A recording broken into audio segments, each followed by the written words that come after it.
ഇന്ന് ഞാൻ നല്ല ടേസ്റ്റി ആയിട്ടുള്ളൊരു ചൈനീസ് റെസിപ്പിയാണ് ചെയ്യുന്നത്, ചിക്കൻ മഞ്ചൂരിയൻ. അപ്പോൾ അതെങ്ങനെയാണ് ചെയ്യാൻ നോക്കാം. അതിനുവേണ്ടി ഞാനിവിടെ എടുത്തിട്ടുള്ളത് 600 ഗ്രാം ചിക്കനാണ്. എല്ലോട് കൂടിയിട്ടുള്ള പീസ് തന്നെ എടുക്കാം.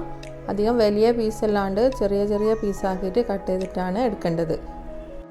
ചിക്കൻ നന്നായിട്ട് കഴുകിയിട്ട് വെള്ളം നന്നായി ഡ്രെയിൻ ചെയ്തിട്ട് വേണം എടുക്കാൻ. ഇനി ഇതിലേക്ക് 1/2 ടീസ്പൂൺ കുരുമുളക് പൊടി, 1 ടീസ്പൂൺ സോയ സോസ്, പിന്നെ ആവശ്യത്തിന് ഉപ്പ്, 1 ടേബിൾ സ്പൂൺ കോൺഫ്ലോറും കൂടി ചേർത്ത് നന്നായിട്ട് മിക്സ് ചെയ്തെടുക്കണം. ചിക്കൻ മിക്സ് ചെയ്തതിന് ശേഷം അതിലേക്ക് 2 മുട്ടൻ്റെ വെള്ള കൂടി ചേർത്ത് കൊടുത്തിട്ട് നന്നായിട്ട് യോജിപ്പിച്ചെടുക്കണം. അതിനുശേഷം നന്നായിട്ട് ചൂടായ എണ്ണയിലേക്ക് ഇട്ടിട്ട് ചിക്കൻ ഫ്രൈ ചെയ്തെടുക്കാം.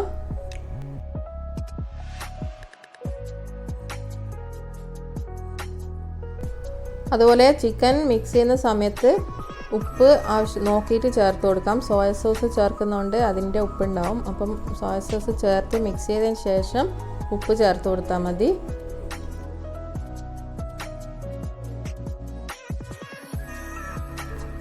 അങ്ങനെ ചിക്കൻ്റെ പീസസ് എല്ലാം നന്നായിട്ട് ഫ്രൈ ചെയ്തെടുത്തിട്ടുണ്ട്.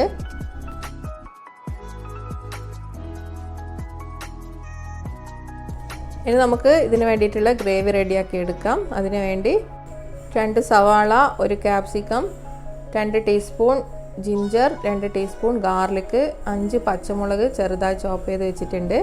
പിന്നെ 1/2 കപ്പോളം സ്പ്രിംഗ് ഓണിയൻ കൂടി കട്ട് ചെയ്തെടുത്ത് വെക്കാം. ഇനി ഒരു പാൻ അടുപ്പിൽ വെച്ചിട്ട് അതിലേക്ക് 1/4 കപ്പ് ഓയിൽ ഒഴിച്ച് കൊടുക്കാം. ഓയിൽ നമ്മൾ ചിക്കൻ ഫ്രൈ ചെയ്ത് എടുത്തിട്ടുള്ള ഓയിൽ തന്നെ ഒഴിച്ച് കൊടുത്താൽ മതി. ഇതിലേക്ക് ഓയിൽ നന്നായിട്ട് ചൂടായാൽ അതിലേക്ക് ഇഞ്ചിയും വെളുത്തുള്ളിയും പച്ചമുളകും എടുത്ത് വെച്ചിട്ടുള്ളത് ചേർത്ത് കൊടുക്കാം. അത് ചെറുതായിട്ടൊന്ന് മൂത്ത് വരുമ്പോൾ പച്ചമണമെല്ലാം മാറിയാൽ അതിലേക്ക് കട്ട് ചെയ്ത് വെച്ചിട്ടുള്ള ഉള്ളി ഇട്ട് കൊടുക്കാം. ഉള്ളി ജസ്റ്റ് ഒന്ന് ഇളക്കി കൊടുത്തിട്ട് ആ സമയത്ത് തന്നെ നമുക്ക് ക്യാപ്സിക്കം കൂടിയും ചേർത്ത് കൊടുക്കാം. ക്യാപ്സിക്കം വലിയൊരു ക്യാപ്സിക്കം എടുത്തിട്ടുണ്ട്. മഞ്ചൂരിയൻ നമ്മൾ ഉള്ളി കട്ട് ചെയ്തെടുക്കേണ്ടത് ഈ ഒരു രീതിയിലാണ്. അപ്പോൾ അതുപോലെ തന്നെ കട്ട് ചെയ്തെടുക്കാം. ഇനി ആവശ്യത്തിനുള്ള ഉപ്പ് കൂടിയും ചേർത്ത് കൊടുത്ത് ഒന്നും കൂടി യോജിപ്പിച്ചതിന് ശേഷം ഇതിലേക്ക് 1/2 ടീസ്പൂൺ കുരുമുളക് പൊടി ചേർത്ത് കൊടുക്കാം. പിന്നെ 1 table spoon soya sauce, 1 table spoon tomato ketchup കൂടിയും ചേർത്ത് കൊടുക്കണം. എന്നിട്ട് അതെല്ലാം കൂടി ഒന്നും കൂടി മിക്സ് ചെയ്ത് കൊടുത്തിട്ട് അതിലേക്ക് 2 ടീസ്പൂൺ വിനാഗിരി ചേർത്ത് കൊടുക്കണം. പിന്നെ 1/2 കപ്പ് ചൂടുവെള്ളം ഒഴിച്ച് കൊടുക്കാം. നമ്മളിത് ചെയ്യുമ്പോൾ ഹൈ ഫ്ലെയിമിൽ വെച്ചിട്ട് തന്നെ ചെയ്യാം. കാരണം ക്യാപ്സിക്കം ഉള്ളിയൊന്നും അധികം വാട്ടിയെടുക്കേണ്ട ആവശ്യമൊന്നുമില്ല. അതൊന്ന് നന്നായിട്ട് ചൂടായി ഒന്ന് തിളച്ച് വരുന്ന സമയത്ത് 2 ടീസ്പൂൺ കോൺഫ്ലവർ 1/4 കപ്പ് വെള്ളത്തിൽ ചേർത്ത് മിക്സ് ചെയ്തിട്ട് നമ്മുടെ പാനിലേക്ക് ഒഴിച്ച് കൊടുക്കണം. കോൺഫ്ലവർ ചേർത്ത് കൊടുത്തിട്ട് നന്നായിട്ട് മിക്സ് ചെയ്ത് കൊടുക്കാം.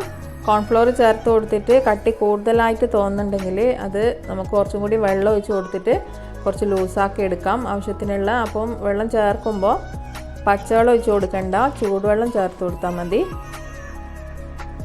ഇത് നമ്മൾ ഫ്രൈ ചെയ്ത് വെച്ചിട്ടുള്ള ചിക്കൻ അതിലേക്ക് ഇട്ടിട്ട് നന്നായിട്ട് യോജിപ്പിച്ച് കൊടുക്കാം.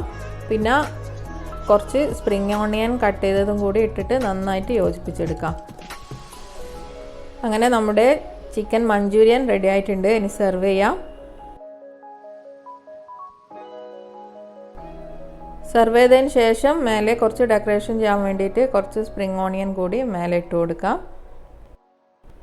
നല്ല ടേസ്റ്റി ആയിട്ടുള്ള ചിക്കൻ ഡിഷാണ്. അപ്പോൾ അധികം ഇൻഗ്രീഡിയൻസും വേണ്ട, കുക്കിംഗ് ടൈമും വളരെ കുറച്ചേ വേണ്ടുള്ളൂ. അപ്പോൾ എല്ലാവരും ട്രൈ ചെയ്ത് നോക്കണം.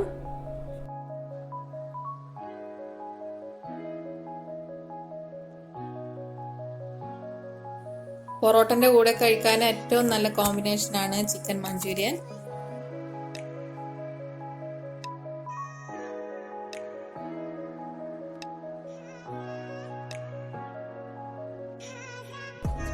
നമ്മൾ പുറത്തെല്ലാം പോയിട്ട് ഹോട്ടലിൽ നിന്ന് ഫുഡ് കഴിക്കുന്ന സമയത്ത് പൊറോട്ടൻ്റെ കൂടെ ആദ്യം ഓർഡർ ചെയ്യുന്ന സാധനം ചിക്കൻ മഞ്ചൂരിയൻ ആയിരിക്കും. ചൈനീസിലെ ഏറ്റവും നല്ല ടേസ്റ്റി ആയിട്ടുള്ള ചിക്കൻ ഡിഷാണ് ചിക്കൻ മഞ്ചൂരിയൻ. ഇതുപോലെ റെഡിയാക്കി എടുക്കുന്ന ചിക്കന് നല്ല ഹാർഡായി പോവാണ്ട് നല്ല ജ്യൂസിയും നല്ല സോഫ്റ്റും ആയിട്ടുള്ള ചിക്കനാണ് ഉണ്ടാകാൻ. പിന്നെ എപ്പോഴും പറയുന്ന പോലെ തന്നെ എല്ലാവരും സപ്പോർട്ട് ചെയ്യണം. അതുപോലെ വീഡിയോസ് സ്കിപ്പ് ചെയ്യാണ്ട് കാണാൻ ശ്രമിക്കണം. ഇൻഷാ അല്ലാഹ് അടുത്ത നല്ലൊരു വീഡിയോയിൽ കാണാം.